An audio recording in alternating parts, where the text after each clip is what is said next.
Everybody, it's Kara, also known here on YouTube as Sienna Brief. You can also check out my Facebook page, Just Sayin, at facebook.com/justsayin716. And you can also follow me on Twitter, where I also go by Sienna Brief. Alright, so to continue on with our characterization series kind of thing, I haven't really decided what I'm going to call this yet, but it's kind of a series that covers different topics on different characters. The first one we did is a video on Goku, and for this one we're going to discuss the second, or maybe we meet her first in Dragon Ball, I can't remember, but the first female lead of the series, who continues to be a lead all the way through Dragon Ball, through Z, and into Super. We're going to talk about Bulma. And for this video, I want to talk about, well, Bulma's importance in the series, because there's some people, like, I've actually seen stuff before that says, oh, Bulma was just, she's the mother of Trunks, like, that's it, that's the only purpose she has in the show.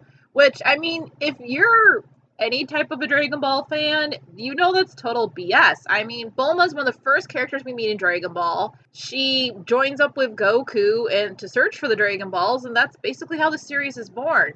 And technically, a little backstory, Bulma actually finds I believe it's the 3-star Dragon Ball in the basement of Capsule Corp, because for whatever reason, I don't know if she's just bored, she's digging around what, if she already heard of the Dragon Balls. How she comes across the first one, I'm not really sure off the top of my head right now. Unfortunately, my internet is out yet again, so I can't look that information up for you guys. But I know that's how her search of the Dragon Balls gets started. Then she goes on her summer break from school and goes to search for the rest of the Dragon Balls after, I'm assuming she's already built the Dragon Radar. And she comes across Goku, who has the 4-star ball, and there you go. You know, we know the rest of it from Dragon Ball. So, basically, I mean, if it wasn't for Bulma, we wouldn't have this series. Like, we wouldn't have Dragon Ball, therefore we wouldn't have Dragon Ball Z, therefore we wouldn't have GT or Super. We wouldn't have the video games. We wouldn't have anything if it wasn't for Bulma. And, I mean, you could kind of argue that, yeah, you know, she goes back to school. And kind of really the only reason why her and Goku end up meeting up again is he goes into the city to find her because I believe the Dragon Radar is broken and he needs her to fix it. That kind of eventually just gets them to go again. The fact that they keep going on the adventures and everything, I mean, basically Bulma and Goku pretty much become best friends. She puts up with a lot of his craziness over the years, especially too, I mean, in Dragon Ball, I mean, she has to, like, teach Goku how to wash his hair and take a bath and all this stuff. That I get that Goku grew up in, like, the mountains all on his own. And who knows how long he was on his own after Grandpa Gohan dies. But how does he not know how to take a bath or wash his hair? How uncivilized was Grandpa Gohan? But yes, that's a very, very big thing when it comes to Bulma. Is, like I said, we wouldn't have the series without her. And speaking of the Dragon Radar, Bulma provides a ton of the technology in the show. She builds the Dragon Radar. She's built the time machine for Future Trunks arc in Z, and then she rebuilds the time machine and repairs it multiple times. I don't think it needs to be repaired in Z. I don't think that happens until Super. So she does that. She builds the Super Dragon Radar. I know there's other stuff over the years. You see a lot of the Capsule Corp vehicles to take them to places. Well, actually, there you go, too. The Capsule Corp spaceship, they take that to get to Namek. So yeah, like, Bulma, along with her father, create a lot of the technology of the show, whether it's, like I said, you know, the Dragon Radar, the Super Dragon Radar, ships that they use to transport themselves around, time machine. She's got all that stuff. She's got all the sciencey know-how things. We wouldn't have the Arali episode of Dragon Ball Super if it wasn't for Bulma possibly winning the award and going to there because she's a super smart scientist. Of course, you know, too, she provides the Nameks a place to stay after the Frieza arc and original Namek is blown up. She provides a place for them to stay until they can, again, using the Dragon Radar, collect. I mean, the Dragon Radar is probably like the most useful piece of equipment on the entire show. How many times they use it to find the Dragon Balls. But yeah, you know, so the Nameks needed a place to stay until they could have the time to get the Dragon Ball, the Earth Dragon Balls gathered up and everything and make the wish and to have New Namek and have them go there. Of course, it also provides a place for, well, Yamcha to live in Dragon Ball for a while when him and Bulma are together.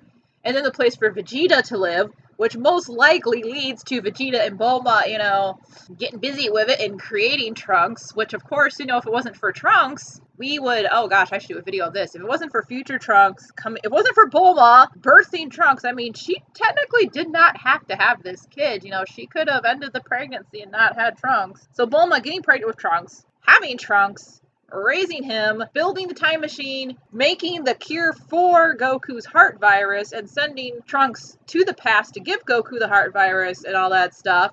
totally alters our timeline because Goku doesn't die. We have totally different androids that show up, and there's all that in Cell, and there's all that craziness that didn't originally happen in Future Trunks' timeline and happened in ours. You know, beyond that aside, we wouldn't have Goku. Therefore we wouldn't have Goten. You know, we would have ended up being in the darkest timeline, as Future Trunks' timeline is by far the darkest timeline. Yeah, like if it wasn't for Bulma having Trunks and building the time machine and all that stuff, that wouldn't happen.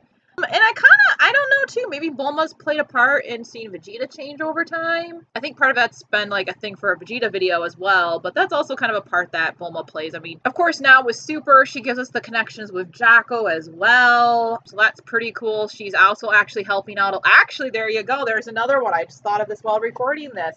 If it wasn't for Bulma and Whis striking up their friendship, who knows if Whis would have started training Vegeta, when that would have happened, if he would have trained Goku. I mean, it kind of seems like Whis was planning on bringing Goku on eventually for training, but when did he think of that idea? Did he think of that idea prior to training Vegeta? Did he plan on bringing Vegeta on first? I don't know. It's been a little bit since I've seen that episode of Super, and unfortunately I can't go back to it.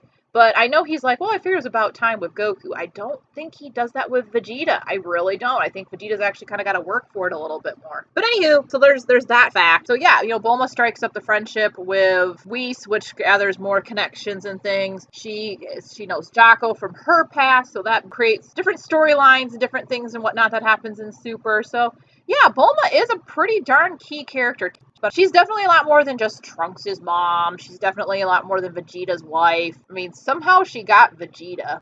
I'm still curious how that all happened, but no, she plays a big part with all the technology. I mean, again, without the time machine, yeah, everything would be incredibly, incredibly, incredibly different. And of course, as I said, and probably the most important thing is, Bulma is the reason we have Dragon Ball. Bulma finding the 3-star Dragon Ball, not 3, it's the 2-star, in her basement one day, deciding to go out and find the rest of the Dragon Balls for the totally teenage dream of wishing for the perfect man. And she ends up with Yamcha for a while, and then Vegeta. Wonder what her ideal perfect man is, because yeah, she ends up with Yamcha and then Vegeta. Anyways, her finding the Dragon Ball, deciding to go out. I mean, she could have just found this thing in her basement and been like, hey, this looks cool, and that's it. But no, finding the 3-star Dragon Ball in the basement of Capsule Corp, and then deciding to go out and find the other ones and meeting up with Goku and deciding to join forces with Goku multiple times. Because like I said, after the first season of Dragon Ball, you know, Bulma goes back to school and Goku comes to visit and stuff, and then they end up going on more crazy adventures again. That's how we got the series. That's how the series keeps going. I think that Bulma is as much of a main character of the show as Goku is. I think it's pretty darn equal between the two of them throughout the entire series. Because a lot of the arcs, I mean, Bulma went to Namek. Besides piloting the ship, she really didn't need to go there. She also, you know, she travels to the future in the Goku Black arc of Super, because if the time machine happens to break down, she's the only one who knows how to repair it. There's all that awesome stuff. So yeah, Bulma is definitely way more than just Trunks' mom, way more than just Vegeta's wife. She's freaking awesome. She's great. She's a freaking genius. She's just an all-around awesome character, and yeah, she's great. She's awesome. We love her. And again, too, she's one of the first characters we see in Dragon Ball, and she's still going. So yeah, Bulma, she's awesome. Thanks for watching this, guys.